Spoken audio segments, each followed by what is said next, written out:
My message is that every single human being on this planet can be empowered to change their situation, to get healed, can heal themselves and change their lives forever. They can like getting older. I like being my age. I'm 81. Energy medicine is so good for you. It changes everything. I mean, I should have been dead 50 years ago. And I also had sepsis once. Boy, about 3 years after I had this sepsis, I ran into a woman in the parking lot of a grocery store. And she had been my nurse. And she said, "Oh, you live." It is wonderful to have the tools and the power to be able to help yourself. And it is our birthright.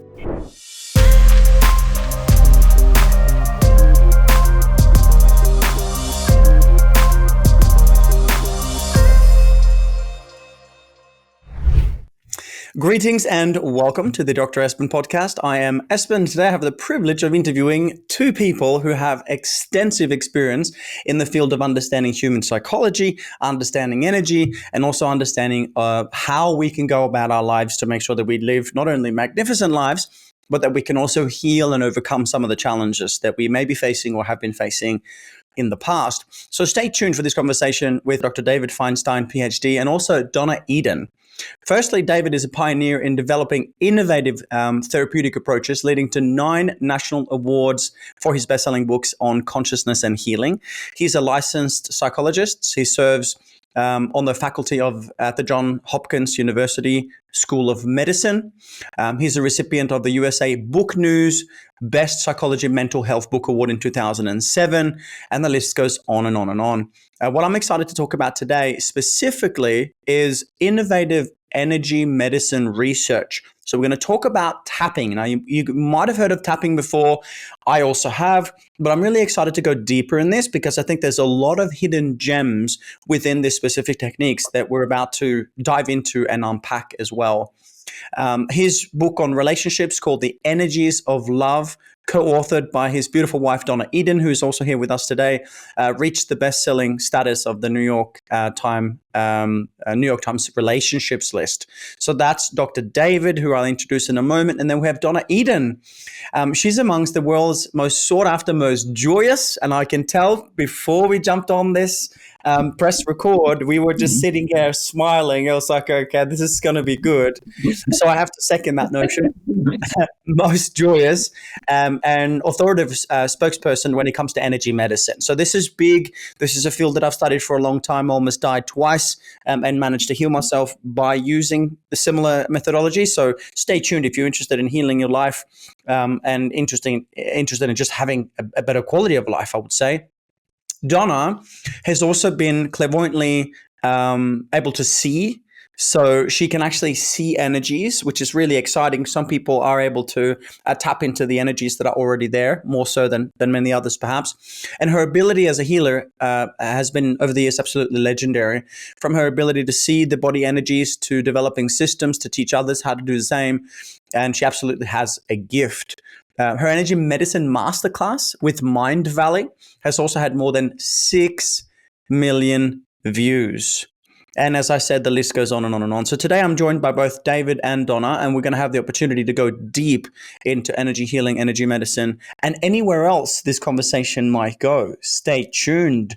Let's get started. Donna, David, how are you today? We're great. Thank you. It's very special to be here. That was a handful. We got there. I want to jump straight in and just ask you guys, I mean, I can feel that you practice what you preach. And that's one of the most important things, I think, when people are looking for teachers and mentors today, that not only do they speak, but you can tell that they're living what they're preaching. And you guys have a beautiful energy about you. And I want to say thank you for bringing that energy to the podcast today. Can you start telling us what is energy medicine? Oh, well, energy medicine, it's about everything is energy. You are energy. We're not solid. We're these lattice works of force fields. And if you work with your energies, it absolutely heals the body. And it's it's a better way. It's a more basic way to begin with healing is with the energy.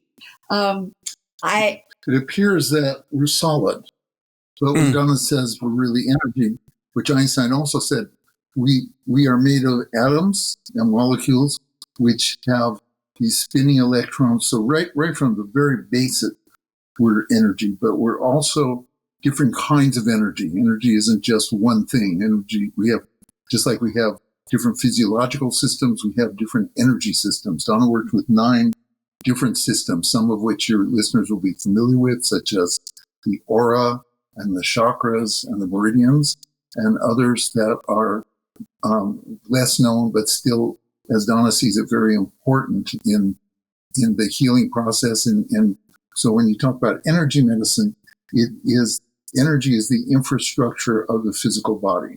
So if you can shift the energies, the physical body follows. If you can bring more harmony to the energies, the physical body follows. If the physical body is sick, the energies will be disrupted.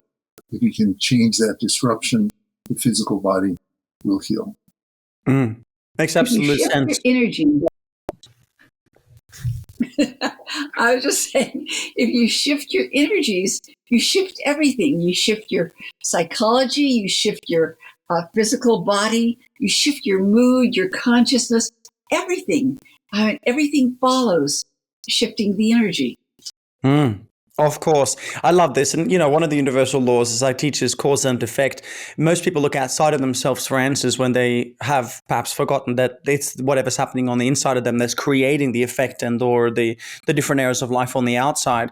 So with that in mind, I want to ask you a question in a moment, Dr. David, in regards to energy psychology. But while we're on the energy medicine, okay, so we get it. We're energy. We understand through, the words, from Max Planck over 100 years ago that we're made up of more consciousness than matter.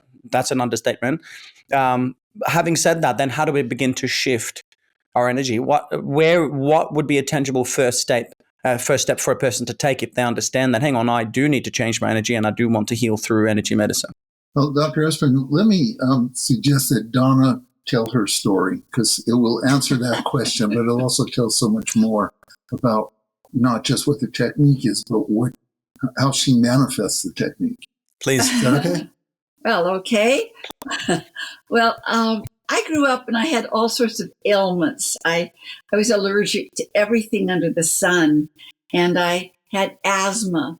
And I was always a little chubby, and I didn't eat much, and nothing made sense in the way that everybody told me that I should be losing weight. People told me this, that. Nothing worked. And when I was 16, I got multiple sclerosis, which got worse and worse and worse, and that I was hardly walking in my 20s, and then I had a heart attack at 27 because all my organs were breaking down. And then I went to see, well, I was also numb everywhere. I could hardly move my mouth to make it talk. And I went to see 5 different specialists because just to see who could help me. Well, nobody could help me in Western medicine. And I've always thought, by the way, that was one of the best things that ever happened to me, that Western medicine couldn't help me, because I knew I had to do it myself. And I just began experimenting on my body. And the very first thing that happened, I remember that very day of that 5th doctor, was I went home and I put one hand at the top of my leg and one hand around my knee. And it was that part of my leg, the quadriceps, the thighs that I had no energy, nothing would move. So I held them, and I found it only took 3 minutes before the energy connected up, which was astonishing to me. And then I just started experimenting all over my body. What would make this energy move here? What would make it connect up there? What would make it flow and move and not get caught? And that's how it all began. And I, just started working with also not more than just energy movements, ways, different exercises and different things that would. One of the things I found out about myself was I was quite scrambled in my energies. They weren't flowing normally. I could get scrambled in my brain and couldn't think. And so I figured out a way to get that energy really just flowing, and that it had nothing to do with intelligence when you couldn't have to think of something. It was that your energy wasn't flowing. So when I got it flowing through my head and through my whole body, I mean, first of all, I got over all my allergies, and then I was over my asthma, and then I eventually was over my multiple sclerosis. It took her about 2 years before she was symptom free from that day that she found that she could move her energies with her hands. And she experimented until really she invented the foundation of her approach to energy medicine. At the time, she didn't know the terms like chakras and meridians, but she saw the energies. She could see them move. But you talk about how you never realized that could be used for healing. Oh, well, I didn't. It didn't occur to me. It was, but I began catching on. And when I got well, I wanted to share it with everyone, not how to heal from multiple sclerosis, but I knew that everybody could be better. Everybody could help themselves. Everybody could be empowered. Everybody could get over where they felt they were stuck in life, and they could do it. And that's been, let's see, that was 50 years ago. And needless to say, I lived. So. Wow. And honestly, for those watching and listening, if you don't know, MS, multiple sclerosis, is a normally very severe neurodegenerative disorder where the myelin sheath, the coating on the outside of the nerves start breaking apart. And hence why, you were saying, Donna, you were having a lot of, numbness and sensations in the body, because literally it's like the nerves, the protective layer around the nerves start breaking down, and then the nervous system can't communicate as such. So to be able to heal from that is a miracle in itself, let alone coming as far as you've come. So just to be clear, what you did, and maybe something for our listeners and viewers to try, would be then to be aware, to tune into where in the body there might be a disease or symptomatology or something going on. I call them issues in the tissues. And then be able to place hands on that area and move energy. Would you say that it's about moving energy? Is it about sending love there? How would you say that the process started for you? I simply went to the energy to move it, to see if I could move it or to connect it up. And sometimes I wouldn't even touch myself. Most of the times I did. But sometimes it was just, whoa, I could just feel a flow that needed to move, and it felt like sludge, and I just started moving it. And you could feel it in the chakras and in the aura further out from the body. So it was just all experimentation in the beginning. And it's not just moving it, it's also moving it into the patterns, because energy flows in patterns. And so to move it so that it's in harmony with the physiology of the body. So it's really supporting the physical structure. Oh, I love this. You know why? I broke my legs on a motorcycle accident in Melbourne in Australia, 2006. They put me back together, with all bits and bolts and pins and plates and screws and, glorified carpentry magic. I was well, no problems. Then they took all the metal out, and then I got a staph infection. I fought for my life for almost, a year and a half almost with this infection. Almost died twice. I lost 15 kilos. I knew that I was dying. They were pumping me full of antibiotics, even though it doesn't respond to antibiotics. And one day the doctor walked in, he looked at me and he said, Espen, we got two choices. One, we'll chop your leg off. If we can take your leg off today, then we can stop the infection from spreading. And two, if we don't do that, if the infection spreads, if you get sepsis, then you die. And so spirit came through me, and literally for the first time in my life, I had a moment of clarity, and simply I was told to go home and breathe. So I went home, 2008, sat up on my bed and started breathing. And as I was breathing, I was having waves of energy flowing through me, visions of traumas from childhood coming up. I remember I found my brother passed away when I was only 5, and things like that came up for me. And I looked at that and I thought, firstly, hang on, what on earth does this have to do with the infection on in my right hip? And then as I continued to breathe, I realized that this was all inside of me. This was all, emotional wounding, traumas that were unresolved, things like that. And I realized that God, whatever you want to call source, creator, had gifted me with the greatest challenge of my life, which was to almost die twice in hospital from this infection, so that I could indeed heal myself and teach what I now teach. So I just wonder, I want to ask you guys, in your experience, to what degree do you feel that unresolved traumas, emotional traumas, potentially from childhood, potentially the imprint period, as we know so much of it comes from that early stage of childhood, how much of today's suffering on an individual basis, maybe even also on a collective basis, do you believe comes from unresolved emotional traumas? It is a factor that is larger than medical schools knew 30 years ago. It's a much more forceful challenge in people's healing. It's not the only factor, but and for different people, it really varies. For some people, it's much larger than for others. It depends on the kind of trauma. It depends on the resources they have. It depends on a lot of different things. But for just about any illness, if you can identify earlier trauma that in some way is tied into that illness, and you can heal that earlier trauma, you are really helping the healing process make a quantum leap. Makes a lot of sense. When I finished up, I owned a franchise of health clinics, which I finished up in 2016 because I was a bit over saying the same thing over and over again to one person. I knew that I could do things in a bit of a different way, and I was exhausted. I'd worked hard, bit of a savior complex, I guess. So I let go of that, and I took almost 2 years off. I went into the Peruvian jungle and sat, on the ground. I went to the Himalayas. I meditated. I did all these spiritual things to kind of find myself. And I found an ancient blueprint. And I'm sure that you guys know of this, particularly, Donna, with the work that you might be sharing. And it's an old Indian blueprint that shows that energy is blocked within the system, particularly the emotional bodies.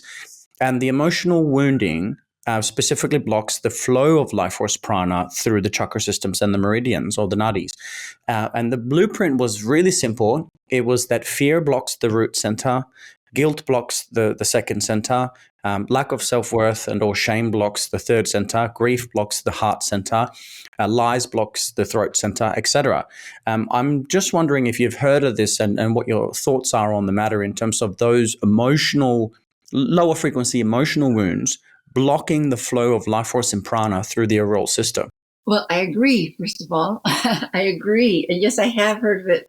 But we also do a lot of work in both energy psychology and energy medicine about trauma. I teach 5 elements also, and it does deal with all of these different emotions that you can't work through and get out of your body, or ancient traumas. And I know that a trauma was set up my multiple sclerosis, and I know it. And no, I totally agree. Now, however, it's usually more complex than that. The blueprints are generalizations of many, many people, and people are really different. So there may be someone where guilt is an issue that is beyond what's embedded in the chakra, and so the guilt may also show up in the heart chakra, for instance, and so you have. So it's really an amazing dance to play with those energies and really identify where the healing needs to happen. Makes sense. Okay, David, I want to ask, what is energy psychology? Because now we've talked about the flow of life force. We understand the trauma. We understand the physical pathology or disease that these, if energy is not moving, if energy is not coherent, we know what that can do to the body. I want to know what is energy psychology and how does it work with the mind? Okay, great question. I think in the same way that Donna told a little bit of her history, maybe I'll tell a little bit of my history with energy psychology. I'm a clinical psychologist. As you mentioned, I had spent the first 7 years of my career in the medical school at Johns Hopkins, and that was right before I met Donna. And so when I met Donna, I had very traditional ideas about the nature of energy. Energy is the ability to do work, to perform work. Energy is measured in frequencies and wavelengths. Energy has a scientific definition. And then I meet this gal, and she's talking about energy that has memory, energy that has intelligence. It's a totally different use of the word, and it seemed really woo-woo to me. I mean, come on. How can, you think of an electrical charge, how does that have memory? How does that have information about your past? How does that really have intelligence?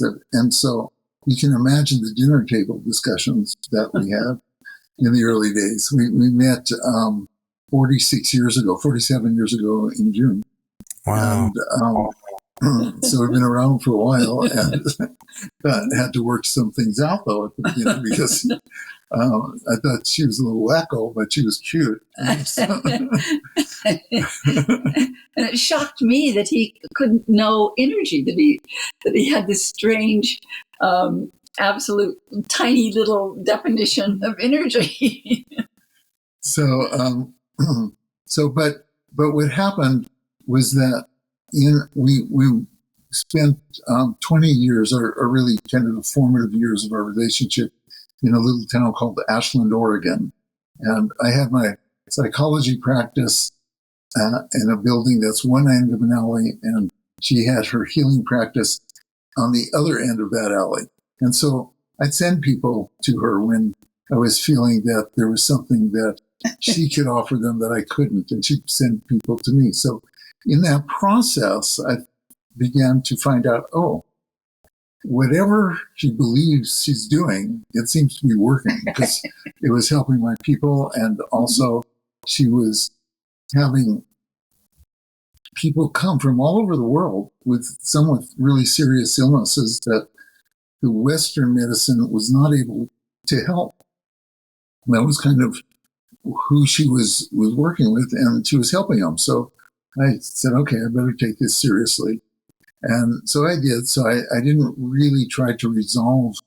I didn't become, a convert into energy medicine, but I said, okay, I can respect it at least. And I can refer people for it. So that was for quite a while.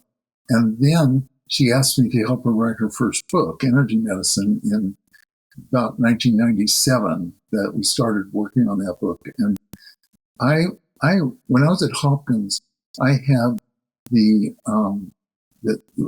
chair of when I'd been there for like 2 weeks, the chair of the department summons me to come into his office. And I'm thinking, oh God, how did I screw up this fast, this bad? This is my boss's boss's boss's boss wants to, put me on the carpet. And it was different though. He says, what are all these new therapies coming from California? Is this old wine and new skins? Is this more California fluff? Or is there genuine innovation we need to know about here at Hopkins? You're from California, go find out. And so that was an amazing year, because he had, at the time, Hopkins was rated the highest, was the highest rated Department of Psychiatry in the country, and he didn't want to get left behind. So at the time, there were more than 200 new therapies. You'd find them at Esalen or Omega or different growth centers. And so I actually, in that first year, studied 46 different systems. And in that process, I got very good at interviewing people and getting to the heart of what they were real. Was this a real innovation? Was this a repackaging of things we already know? Was this just fantasy? And so when I'm interviewing Donna for the book, she is able to answer every question that I pose with an answer that is feasible, is plausible. Now, I have a very different perceptual system. I do not see energy. So, but it's pretty easy to demonstrate that Donna can see energy. And so if you buy that, then everything she said made sense. So in those 2 years, of writing the book with her, I really became a convert that, okay, there's really something very solid here. So that's one chapter. Then the next chapter is that I was leading a supervision group, other therapists who were wanting to meet once a week and talk about their cases. And I love that. It was really fun to do that kind of problem solving. And one of the women started studying this tapping, and she got really excited about it. And she started bringing it into the group. She'd talk about how she was using it. And I'm going, oh my God, let's have a little bit of discretion here. I mean, tapping on these points somehow increases a person's capacity to deal with trauma. Tapping on these points is good psychologically. And plus there was no research. This is around 1999 now. There's no research at all, and psychologists pay attention to research. So I'm just kind of, being polite and professional, but in my mind, I'm going, and I'm trying to steer her away from talking in my group about this. And but as you know, when you judge something really hard, it comes back to bite you. So here I am talking to you, advocating a book on tapping. So after the book came out in '99, we went on the road and we went on a 6-city tour. The publisher set up. They used to do that back then, and basically we're still on that tour. We've done more than 1,000 appearances since. 25 years later, we're still on the tour. Wow. But very early in the tour, about 15% of the people that come to Donna's classes are psychotherapists. And some of the psychotherapists sought me out, and some of the therapists, and asked if I knew anything about this tapping, this energy psychology, it's also called EFT, Emotional Freedom Techniques. And I go, well, I better not reveal how judgmental I am about it, because they seem serious about it. So I could fake it and pretend like I know something, or I could learn something. And just as I realized I'm going to have to study something about this, an opportunity came, because one of the participants in a weekend workshop we did was a psychologist, and this weekend workshop ended at noon, and she came up and let me know that she is part of a psychology group, a little group in her town that meets once a month. And that meeting was that Sunday night. And the topic was going to be one of these tapping methods. And one of the members had been studying it. And he put out to the group that if you have a client who you're having a hard time with, they're really not responding, bring them in and I'll do a demonstration session with them. So I thought, okay, I was skeptical, but I decided to go to it. And there they are, the therapist doing the demonstration and the client get in the middle of the room. We're in somebody's house. It's a living room. And about a dozen psychologists form a circle around it. So we all are watching, and the therapist doing the demonstration begins with something that makes total sense to me, even though I'm really prepared to be very judgmental. He starts asking her questions about the history of what her problem was, which was a terribly strong phobia. It was claustrophobia. She was really afraid of anything that is enclosed. So she couldn't go up and down an elevator. If she had to go on a trip, she had to get one of those truck driver maps that shows the length of tunnels, because she'd have to take an alternative route rather than go through a long tunnel. So it was really getting in the way of her life. So I'm going, okay, well, that's a pretty sane way to start. And then he says, okay, since elevators is an issue, imagine being in an elevator and give a rating of 0 to 10 on the amount of distress it causes in your mind or body. And I'm going, okay, I've used that technique before. That technique is used in a lot of therapies. It's called the subjective units of distress. 0 to 10 can be extreme. So he's kind of winning me over a little bit. But then he starts having her doing these strange incantations. Fear of elevators, fear of elevators, fear of elevators, fear of elevators. And I'm going, oh my God. He's just giving her post-hypnotic suggestions, having her do the tapping and saying the words.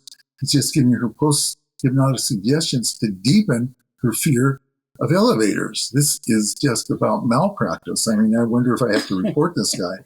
And so, but then after about 2 minutes of that tapping and these other strange things like humming and counting and rolling the eyes, and I'm just watching it, and then he has her go into her experience of the elevator again, give it a rating 0 to 10, and it's gone down a little. It's down to a 7 from a 10. And I'm thinking, what's going on here? And then another round, 2 minutes later, he has her rated again. It's down to a 5. And I'm kind of not knowing whether to believe my eyes and ears or my beliefs. But I get the idea, okay, I think what's happening is that she's doing a little bit of the Stockholm effect, and she's really developed some affection for this guy, and she doesn't want to embarrass him in front of his colleagues. So then another round of tapping, and it's back up to a 7. And I'm going, oh, okay, I knew it wouldn't work. What's happened here is that these are just normal fluctuations when you're doing this in front of a group. But he said, well, what happened when it went from a 5 back up to a 7? And she says, well, it's very interesting. I had a memory that I haven't had for decades. When I was about 8, my brothers and some of their friends, we had this big appliance box. And one of us would get in it, and the other would push it. And it was great fun. And then it was my turn, and they pushed it against a wall. And the only opening was now against the wall. So she couldn't get out, and she was too little to find her way out. And her brothers just left her there making some derisive remarks, and off they went. And she's there just alone in total darkness and screaming and screaming and screaming. She doesn't remember how long she screamed or how it ended, but it was a long time. And she had been afraid of closed spaces ever since then. And I'm thinking, okay, this is good. This has resulted in something. The therapist that works with her every week now will work with her for maybe 3 months, 6 months, doing talk therapy, and they'll kind of resolve this and deal with her anger towards her brothers and all that. So it's a good thing. But the guy doing the demonstration didn't stop there. He said, okay, let's tap on that. So he begins tapping on her memory, the trauma of being in that box. And he's tapping on that, and tapping on all the aspects of it, the memory of the trauma, what she's feeling in her body, taps that, gets them all down to a 0, taps on her resentment towards her brothers, taps on the ways her life has been limited all these years because of that incident, gets it all down to a 0 and fairly fast, because you can do a round of tapping in a couple minutes. So then they go back to the fear of elevators, and now it's gone from a 7 down to a 3. And then very quickly it goes down to 0 as he continues to do the protocol. And so everybody is really kind of amazed that you don't get cures of long-standing phobias that quickly. And this whole thing is within half an hour. And psychologists like to test things. So one of them says, well, we're in a living room and there's a coat closet over there. What if we have her get in the coat closet? So she agrees, and the therapist that's doing the demo is very sensitive. He says, we don't want to re-traumatize you. You step in. If you feel any anxiety, just open the door and step out. We don't have to prove anything to anyone. And so she agrees, steps in, closes the door, and half a minute passes. A minute passes. It's a long time, a minute of silence. Imagine a dozen psychologists hovering around this closet door looking in. And then 2 minutes pass, and I don't know how long it was, but within about 3 minutes, the therapist knocks on the door and says, are you okay? She opens the door, she comes out, she's exuberant. She's just so excited because she's never had this experience before, and she feels like she's really conquered something. And everybody then is congratulating her and congratulating the therapist, except me. I'm sitting there. I see what's going on here. This is a social psychology experiment to show how gullible therapists can be. This is somebody's dissertation, but it wasn't. It was really true. And now I've had this type of experience happen again and again and again in the 23 years since that night. Wow. Okay. So let's go there right now. Like I said, I'm interested in learning more because I do know that there's a lot of connection, the psychosomatic connection, traumas stored in the body, et cetera. How does tapping work? You mentioned a little bit. There are tapping certain places. You were demonstrating the face. I would imagine that, instead of someone just doing it, they obviously have to either do a course or read a book or go to a therapist. I mean, what's the next step for someone that might be realizing that, hang on, I do believe there's some things that I could work on and I'd like to give tapping a go? What would be the steps? Right.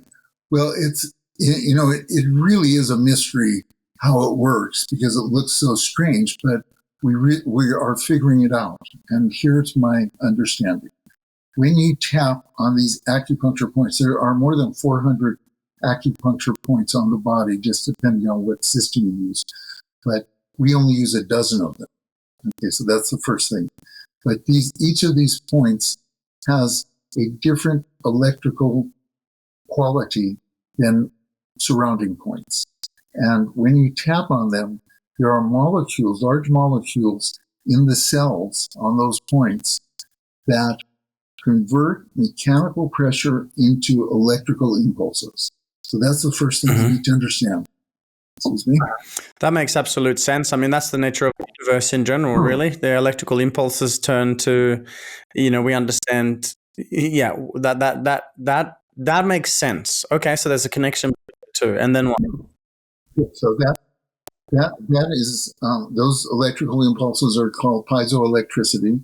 And the process is called mechanosensory transduction. So that comes from physics and biology. That's not something that is made up by energy psychology tappers. So that impulse, where does it go?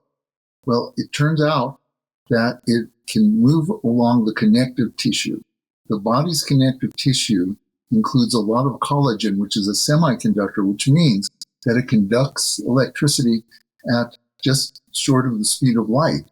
So it moves very fast rather than the signal having to go through the nervous system from synapse to neuron to synapse. It's much faster, so very direct.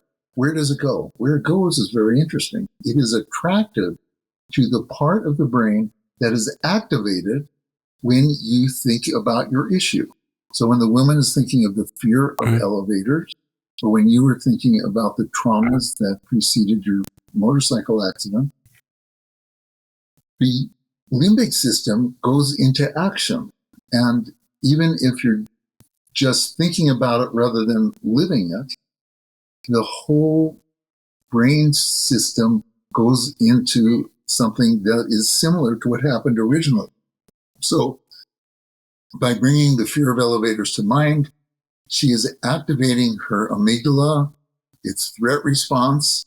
But at the same time, by the tapping, you're sending signals that deactivate the arousal. So the signals go like this. They bring it down. They bring it down, down, down, until she can talk about elevators. She doesn't forget about elevators, but she can talk about elevators, or she can talk about her experience with her brothers without being activated, without having to relive the experience, without having the anxiety, without having the beating fast heartbeat, without having the altered breathing. So by doing that, you are really changing the neural chemistry. You're rearranging the furniture in your brain. So that is a big piece of how this happens. I was going to tell what she sees energetically in a minute. I'm just going to tell you also The acupuncture points are on the meridians. So at what I see is you can see that spark. There's a light that goes off when you tap.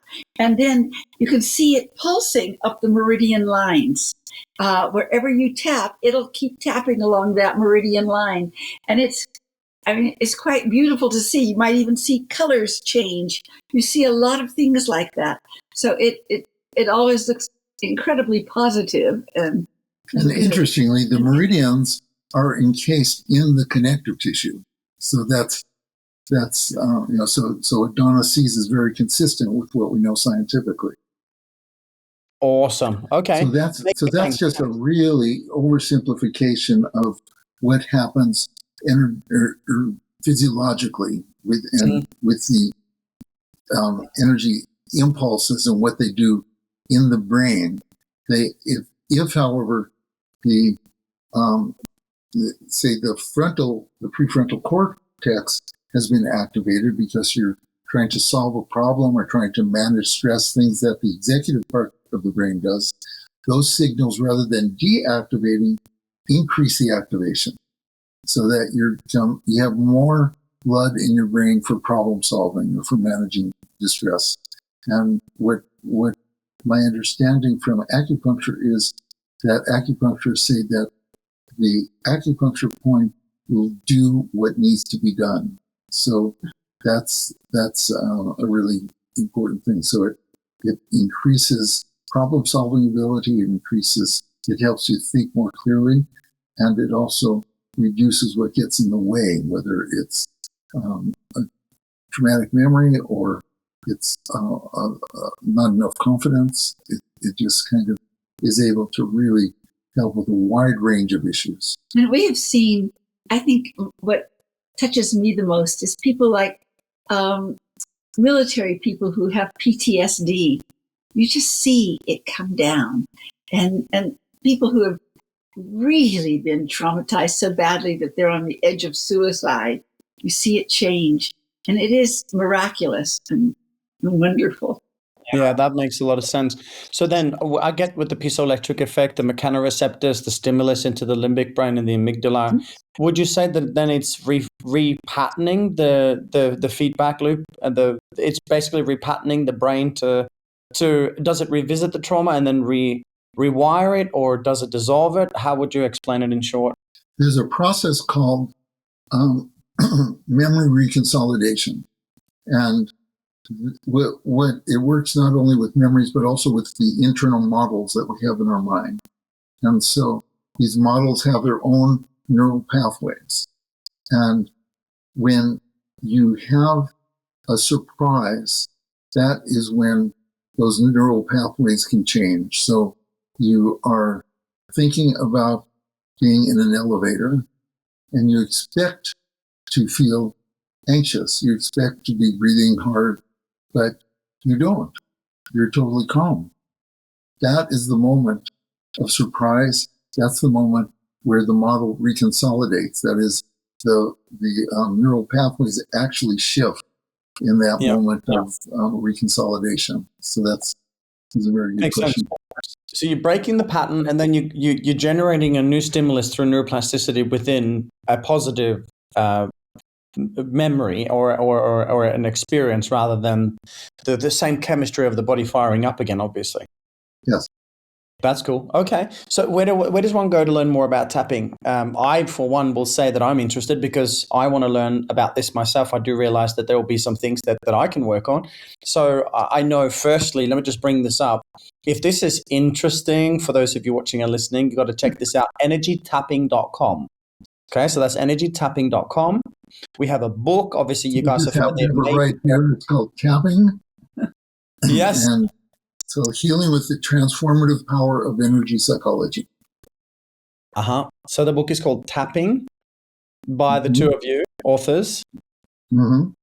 Yes. Excellent. And obviously, as we've heard with the amazing work that you've done with Mind Valley and other places around the world, 6 million views, Donna, congratulations. I mean, this work is not something that just was pulled out of the air. As you guys can hear, this is decades of research in psychotherapy and energy medicine and energy psychology. There's been trialed and tested. There's been a lot of work put behind this. And so for me, it's important to know that, because I'm very much like you, originally a little bit skeptical. And now that I understand what I understand and I can feel what I can feel, I know that the skepticism that I had back then was more so ignorance, speaking for myself, because I was trained in the standard allopathic model, and now I can realize how much I don't know. So how exciting is that? So apart from reading the book Tapping and going to the website just mentioned before, I'll mention it again just to be clear. If you guys have pen and paper, it's energytapping.com. Where else would one go? Are there therapists out there that one could see? Where would one go, etc.? Yes, the website that you mentioned, energytapping.com, has a resources section, and there are half a dozen really major organizations that are certifying people in this, and so and they have directories. So if someone wants to find a therapist, they will be able to find one. Since COVID, we have learned that you can do this on Zoom quite effectively. So you don't even have to find someone in your home, although some people prefer to have that person-to-person contact. I think it's a good thing to have it if you can, but you can learn it that way. And then all of these organizations teach courses in it, and so the website gives a good overview. It also is a place where you can learn more about the book. Is there on the website some of those films that I think are so extraordinary? Yeah, there's a couple of videos on the website that are quite powerful that people can watch. Awesome. You know what? I love the combination of the two of you, right? The masculine, the clinical aspect, the research aspect, the skeptical aspect or the pragmatic aspect, and then the feminine, and then the flow, and then the energy, and then one influences the other, and then one, influences back. And that's just this co-creation of this, proven yet intuitive system that just seems to work so beautifully. So I just really want to acknowledge both of you. I, for one, have not stopped smiling for the last 40 minutes. That's mostly because of both of you and your smile. But Donna, this is highly contagious, and thank you for that. I've got one last question I want to ask you straight off the cuff, and I might get you both to answer in your own time. You ready? Yeah. Here's my question. I want you now to imagine, please, that you are on the world stage. Every sentient being alive is watching, and they're waiting, and they're tuning in, and they're present to hear your message to the world. Whenever you're ready, take a breath. Whoever wants to go first, please do share. What is your message to the world right now? My message is that every single human being on this planet can be empowered to change their situation, to get healed, can heal themselves and change their lives forever. They can like getting older. I like being my age. I like it. What is your age?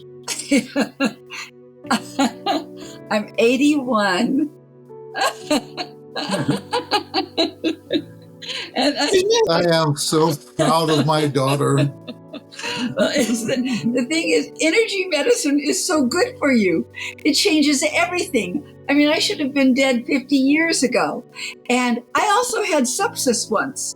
And I, about 3 years after I had this sepsis, I ran into a woman in the parking lot of a grocery store, and she had been my nurse, and she said, "Oh, you lived."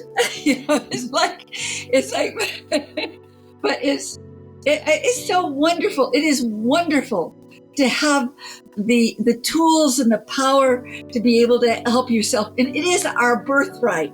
Everyone should know this. I think children in kindergarten should start learning about energy that young, and it changes your life forever.